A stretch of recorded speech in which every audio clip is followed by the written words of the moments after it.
استاد جی نے فرمایا بعض مرتبہ اجماع کی قوت میں کتاب اللہ سے بڑھ جاتا ہے تو منکرین اجماع کی تکفیر کیوں نہیں؟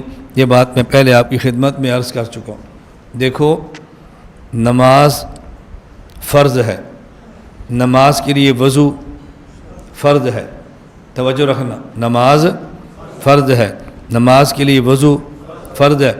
اب اگر کوئی بندہ پوچھے کہ ثواب وضو کا زیادہ ہے یا نماز کا، تو ہم جواب دیں گے نماز کا۔ اگر کوئی پوچھے کہ وضو پہلے ہے نماز بعد میں ہے یا پہلے نماز ہے پھر وضو ہے، تو ہم جواب دیں گے وضو پہلے ہے۔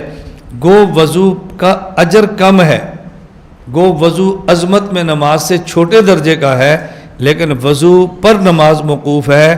وضو ہوگا تو نماز ہوگی، وضو نہیں ہوگا تو نماز۔ اس کا معنی یہ نہیں ہے کہ وضو کا اجر زیادہ ہے، ثواب زیادہ ہے، وضو کی عظمت زیادہ ہے، ہرگز یہ معنی نہیں ہے۔ آپ اگر وضو کسی ناپاک جگہ پہ بیٹھ کے کریں جہاں آپ کے اوپر چھینٹیں نہ پڑیں تو وضو ہو جائے گا نا۔ نماز ناپاک جگہ پر بیٹھ کے کریں تو نماز نہیں ہوگی۔ آپ وضو کریں قبلہ رخ نہ ہو تو وضو ہو جائے گا نا، اور نماز پڑھیں قبلہ رخ نہ ہو تو نماز نہیں ہوگی۔ آپ نے ناپاک دھوتی پہنی ہوئی ہے اور وضو کیا اور بعد میں پاک دھوتی پہن کے نماز پڑھی تو ناپاک دھوتی پہن کے کریں تو وضو ہو جائے گا نا، اور ناپاک دھوتی پہن کے نماز پڑھیں گے تو نماز نہیں ہوگی۔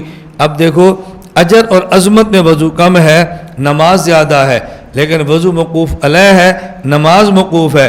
موقوف علیہ کا معنی وضو ہوگا تو نماز ہوگی، وضو نہیں ہوگا تو نماز نہیں ہوگی۔ اجر میں قرآن زیادہ ہے، اجماع کم ہے۔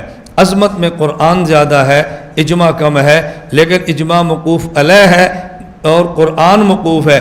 اجماع کو مانیں گے تو قرآن ثابت ہوگا، اجماع کا انکار کریں گے تو قرآن کی ثبوت کی آپ کے پاس کوئی دلیل نہیں ہے۔